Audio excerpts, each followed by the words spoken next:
Hello students, आज हम class 9th का चैप्टर नंबर 3 स्टार्ट करने जा रहे हैं, कोऑर्डिनेट ज्योमेट्री। और इस चैप्टर के अंदर हम बिल्कुल बेसिक से पढ़ेंगे कि क्या क्या चीज़ें होती हैं। तो पीछे हमने क्लास में स्टडी किया था कि किसी भी नंबर को नंबर लाइन पे कैसे रिप्रेजेंट किया जाता है। तो मैं आपको थोड़ा सा रिकैप करवा देता हूँ। जैसे ये हमारी एक नंबर लाइन होगी, ये हमारी एक नंबर लाइन होगी, और जो फिक्स्ड पॉइंट था वो हम क्या लेके चलते थे, ज़ीरो।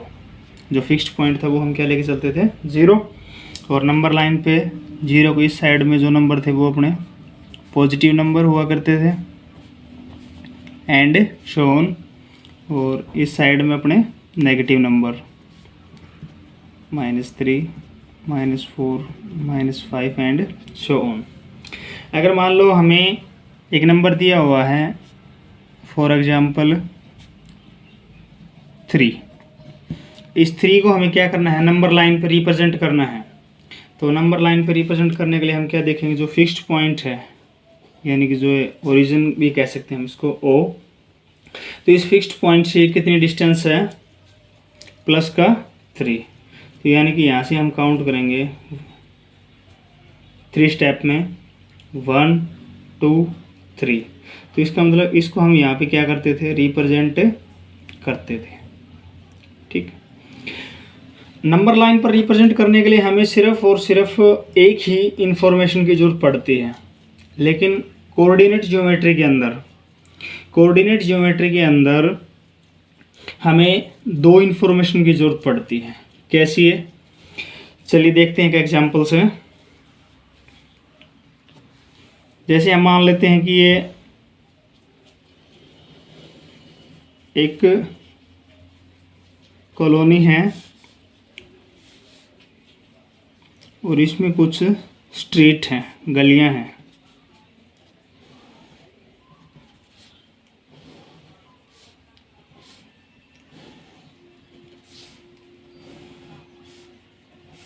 इस टाइप से, ये ईस्ट और ये वेस्ट, ये एक मेन रोड हो गया ईस्ट वेस्ट डायरेक्शन में। और ये गली हैं, ये स्ट्रीट नंबर 1, ये स्ट्रीट नंबर 2, ये स्ट्रीट नंबर 3, ये स्ट्रीट नंबर 4, ये स्ट्रीट नंबर 5, ये स्ट्रीट नंबर 6। अब जैसे मान लो फॉर एग्जांपल आपका जो दोस्त है वो सेकंड स्ट्रीट में, और इन पे हाउस नंबर भी लोकेटेड है, 1 2 3 4, 1 2 3 4 5। इस तरीके से करके जितनी भी स्ट्रीट हैं सभी में क्या है, ये हाउस नंबर लोकेटेड है, 1 2 3 4, इस टाइप से। अगर आपको कहा जाए कि आपको अपने दोस्त के घर जाना है और आपके पास सिर्फ एक ही इंफॉर्मेशन अवेलेबल हो, यानी कि स्ट्रीट नंबर कोई भी, जैसे मैंने एग्जांपल के रूप में ले लिया स्ट्रीट नंबर 3, आपका कोई दोस्त है वो स्ट्रीट नंबर 3 में रहता है, तो क्या आपके लिए पॉसिबल होगा कि 3 नंबर स्ट्रीट में उस आपके दोस्त का घर ढूंढना? मतलब ढूंढा तो जाएगा लेकिन ईजिली ढूंढा नहीं जाएगा। तो इसके लिए हमारे पास 2 इन्फॉर्मेशन होनी चाहिए। क्या कि एक तो स्ट्रीट नंबर कौन सा है और फिर उसके बाद हाउस नंबर कौन सा है। अगर ये 2 इन्फॉर्मेशन हमारे पास अवेलेबल होंगी तो हम अपने फ्रेंड का जो घर है वो इजीली ढूंढ सकते हैं। तो हमने लिया स्ट्रीट नंबर 3, हाउस नंबर 4। तो यहाँ से हम चले, ये street number 1, street number 2, street number 3, गली नंबर 3, और हाउस नंबर कितना है, 4। तो अब हम उसको ईजिली ढूंढ सकते हैं। तो कोऑर्डिनेट ज्योमेट्री के अंदर बेसिकली हम किसी भी पॉइंट को लोकेट करना सीखेंगे, तो उसके लिए हमें 2 इंडिपेंडेंट इंफॉर्मेशन की ज़रूरत होगी। चलिए आगे बढ़ते हैं, एक एग्जांपल और ले लेते हैं हम इसको थोड़ा सा एक्सप्लेन करने के लिए। जैसे मान लो ये कि आपका क्लासरूम है और उसमें आपकी ये रो बनी हुई है, सॉरी कॉलम ही है, और इस टाइप से ये रो बनी हुई है।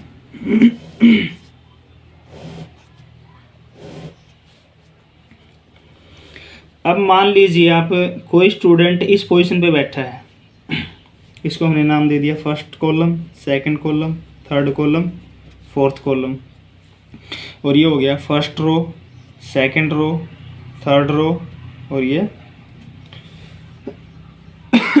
Fourth row. तो इस बच्चे की लोकेशन क्या होगी कि ये थर्ड नंबर कॉलम पे, ये थर्ड नंबर कॉलम पे और थर्ड नंबर रो पे, ये इसकी पोजीशन हो जाएगी। तो first second third, third column में हो गया, और first second third, third row में हो गया। तो इसकी जो पोजीशन होगी वो इस पॉइंट से लोकेट की जाएगी। ठीक है, चलिए बढ़ते हम एक्सरसाइज 3.1 की तरफ।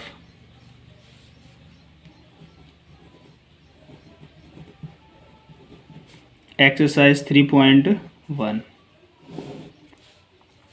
इसका जो क्वेश्चन नंबर फर्स्ट है,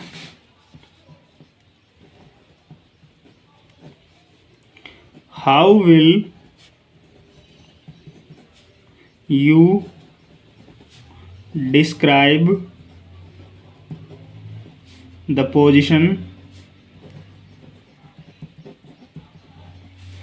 position of A table lamp on your study table,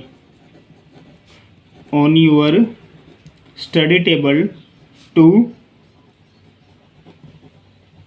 another person।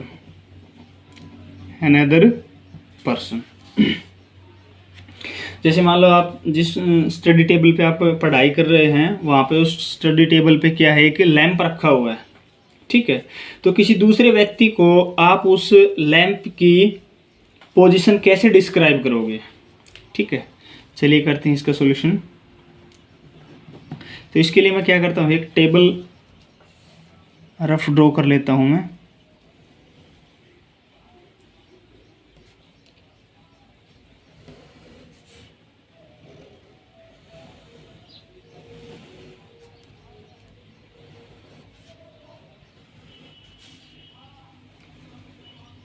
ये हमने एक टेबल ड्रॉ कर ले, और मान लेते हैं कि यहाँ पे कहीं वो आपका लैंप रखा हुआ है, यहाँ पे ये लैंप रखा हुआ है। तो सबसे पहले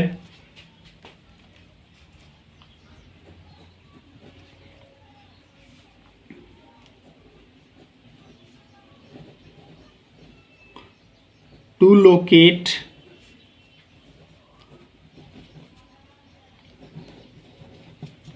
any point on the plane, we need two independent information।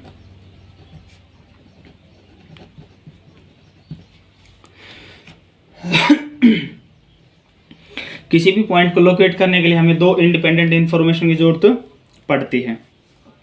अब देखिए, ये जो एक टेबल लैंप है, अब ये इस टेबल लैंप का अगर मान लो ये जो साइड है, अब मान लो कोई बंदा यहाँ पे खड़ा है, ये उसकी आंख होगी,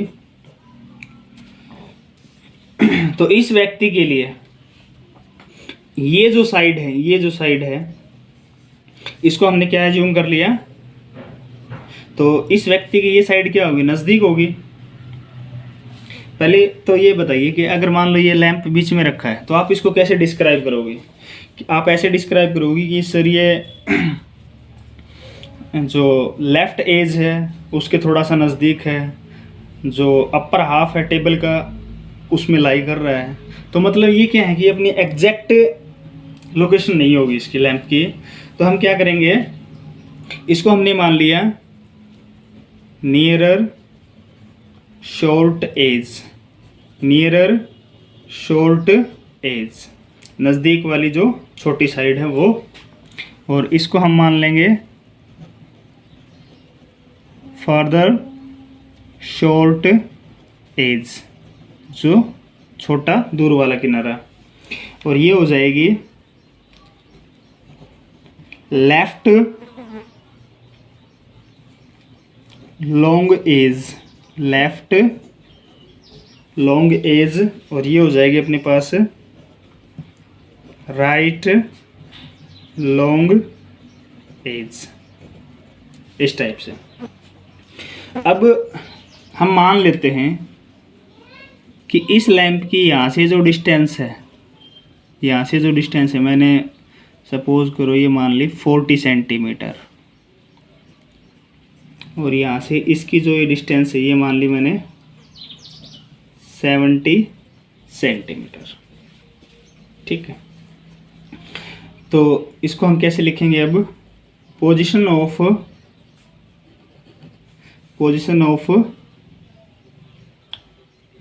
table lamp, table lamp, position of table lamp. तो इसको अब हम कैसे लिखेंगे, the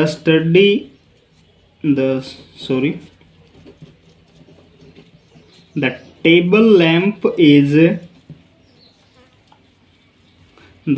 lamp is 40 centimeter apart from the left long edge and 70 centimeter apart from the nearer short edge। ठीक है, आप इसको ये जो नंबर एज्यूम किए हमने 40 सेंटीमीटर और 70 सेंटीमीटर, आप इसको और भी एज्यूम कर सकते हैं। ठीक है, तो स्टडी टेबल को हमने इस तरीके से लोकेट किया है। हो सकता है कि आप बच्चों का तरीका अलग हो, लेकिन हमारा मेन जो मकसद था वो था टेबल लैंप को लोकेट करना। चलिए बढ़ते हैं इसके अगले क्वेश्चन की तरफ। तो इसका अगला क्वेश्चन मैं आपको बुक में दिखाता हूँ। क्वेश्चन नंबर 2 क्या कहता है, street plan, A city has 2 main road which cross each other at the centre of the city. एक शहर के अंदर 2 मेन रोड हैं जो एक दूसरे को क्रॉस कर रहे हैं। These 2 roads are along the north south direction and east west direction. और ये रोड जो हैं वो नॉर्थ साउथ की तरफ भी हैं और ईस्ट वेस्ट की तरफ भी हैं। फिर आगे क्या दिया हुआ है, All the other streets of the city run parallel to these roads and are 200 metre apart। ठीक है, अब ये जो मेन रोड हैं इनके साथ में ही, इनके पैरेलल में और भी रोड दिए हुए हैं जो एक दूसरे से 200 मीटर की दूरी पर हैं। These are 5 street in each direction, और दोनों ही डायरेक्शन में, नॉर्थ साउथ में और ईस्ट वेस्ट में कितनी स्ट्रीट हैं, 5। Draw a model of the city on your notebook, represent the road street by single lines. तो इसको मैंने टाइम कंज्यूम न हो इसके लिए मैंने इसको पहले से ड्रॉ करके रख रखा था। देखिए आप, ये है, तो ये तो हो गई अपनी नॉर्थ डायरेक्शन, ये होगी साउथ डायरेक्शन, ये वेस्ट, और ये अपनी ईस्ट डायरेक्शन। तो ये जो नॉर्थ यानी कि जो वाई एक्सिस है और जो ये वेस्ट ईस्ट है ये अपना एक्स एक्सिस हो गया। तो ये अपनी 2 मेन रोड हो गई। अब इन दोनों मेन रोड के साथ ये 5 अदर रोड हैं जो इनके पैरेलल चल रहे हैं इस टाइप से, और ये सारे के सारे कितने डिस्टेंस पे हैं, 200 मीटर अपार्ट, यानी कि हर एक रोड के बीच में गैप कितने का है, 200 मीटर का। ऐसे इसके अंदर 200 मीटर का। ठीक है, फिर आगे देखिए पूछा क्या है इन्होंने, there are many cross street in your model.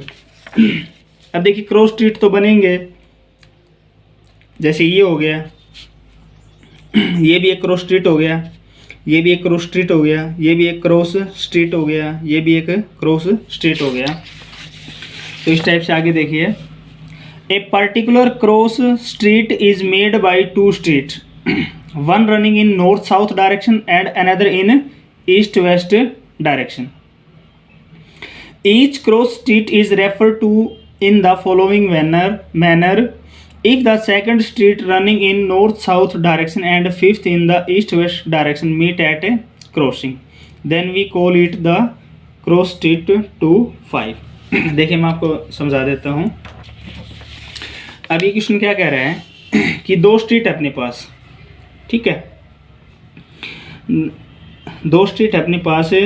If the second street running in north south direction, second street देखिए यहाँ पे, ये वाली अपनी क्या होगी, ये नॉर्थ साउथ डायरेक्शन है, इसमें तो कौन सी नंबर की स्ट्रीट है, सेकंड स्ट्रीट, तो ये अपनी फर्स्ट स्ट्रीट होगी, यहाँ पे मैंने ड्रॉ कर रखा है ये फर्स्ट स्ट्रीट और ये अपनी सेकंड स्ट्रीट। तो इस प्रकार ये अपनी क्या होगी, सेकंड स्ट्रीट, ये वाली, ये तो होगी फर्स्ट और ये होगी अपनी सेकंड स्ट्रीट। फिर आगे कह रहे हैं fifth in the east west direction, और ये जो ईस्ट वेस्ट डायरेक्शन में है फिफ्थ स्ट्रीट, तो फर्स्ट सेकंड थर्ड फोर्थ और फिफ्थ। अब ये जो सेकंड स्ट्रीट है और जो ये फिफ्थ स्ट्रीट है, यहाँ पर आकर क्या कर रही हैं, दोनों कट कर रहे हैं, ठीक है। तो इसका मतलब इसको हम कैसे रिप्रेजेंट करेंगे, 2 5 से, यानी कि ये सेकंड स्ट्रीट तो नॉर्थ साउथ डायरेक्शन में है और ईस्ट वेस्ट डायरेक्शन में कौन सी नंबर की स्ट्रीट है, ये फिफ्थ नंबर की स्ट्रीट है ये। तो इसमें जो ये तो इसको हम ग्राफ पेपर पे बना लेंगे, ध्यान से देख लीजिए आप इसको, और इसमें स्केल ज़रूर शो करेंगे हम। इसमें दिया हुआ था scale 1 centimetre equal to 200 metre. कोई भी ग्राफ पेपर बनाने के लिए ज़रूरी होती है स्केल, कि 1 सेंटीमीटर इक्वल टू किसके हो गया, 200 मीटर के। तो ये तो हो गया अपना ग्राफ पेपर। अब इसके फर्स्ट पार्ट में देखिए क्या पूछा है,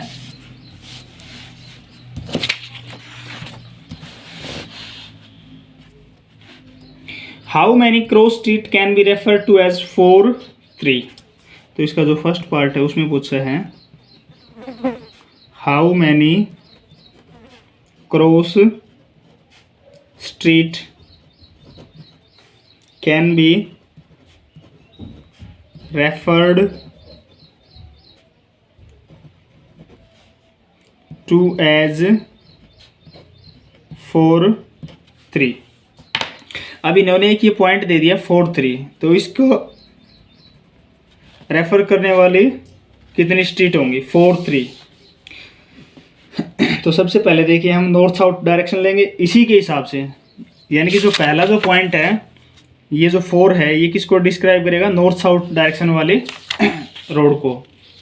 तो सबसे पहला है 4 नंबर, तो street number 4 first second third fourth ये वाली स्ट्रीट होगी, और फिर है थर्ड नंबर की। तो इस साइड देखिए आप फर्स्ट सेकंड और थर्ड, तो थर्ड ये वाली और फोर्थ ये वाली। तो इस पॉइंट पे ये अपने क्या हो रही है, ये कट कर रही है। तो कितनी होंगी, एक ही स्ट्रीट हुई ऐसे। How many cross street can be refer to as 4 3। तो कितनी क्रॉस स्ट्रीट होगी, आंसर हो जाएगा अपना 1। Second,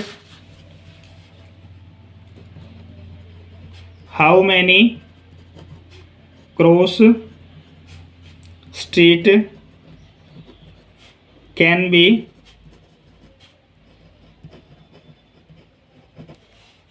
refer to as 3 4। अब देखिए फर्स्ट सेकंड थर्ड स्ट्रीट तो ये वाली होगी और 4th स्ट्रीट ये वाली होगी। तो इसका मतलब इसको हम ऐसे लोकेट करेंगे, ये वाला 4th और ये 3rd। तो ये पोजीशन हो जाएगी अपने पास 3 4 और ये वाली थी 4 3। तो how many cross street can be refer to as 3 4। तो इसका आंसर क्या हो जाएगा 1। तो इस प्रकार से हम इस क्वेश्चन को ऐसे कंप्लीट कर सकते हैं। इसी के साथ बच्चों एक्सरसाइज 3.1 अपनी कंप्लीट होती है। अगर फिर भी इसमें कोई डाउट वगैरह रहता है तो आप हमें अपने व्हाट्सएप ग्रुप में या पर्सनली मैसेज करके आप पूछ सकते हैं। मैं आशा करता हूँ कि ये जो एक्सरसाइज करवाई आपको अच्छे से समझ में आ गई होगी। Thank you, have a nice day.